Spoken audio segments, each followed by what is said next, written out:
Today, we're making an easy 20-minute Taiwanese braised pork bowl. If you like simple recipes, then this one's for you. This is great for a last-minute dinner and has Gailan, rice, and pork.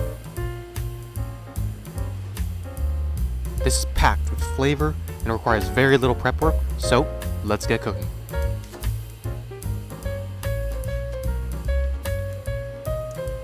Chop 1.5 cups Gailan, or Chinese broccoli. Chop 1 green onion. Chop 2 pounds of pork belly into 1 centimeter wide pieces. Chop 1 tablespoon of ginger. Chop 6 garlic cloves. And add 1 cup of chicken broth. 3 tablespoons of soy sauce. 3 tablespoons of dark soy sauce. 1 tablespoon of brown sugar. 2 teaspoons of 5 spice. 1 tablespoon of Xiaoxing wine, and mix.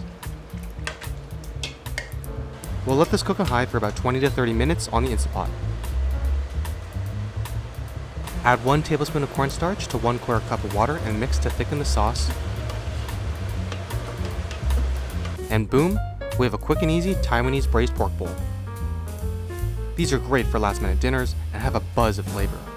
I hope you enjoy, and don't forget to subscribe for more. If you want to see something in the future, let us know in the comments down below, and we'll see you next time.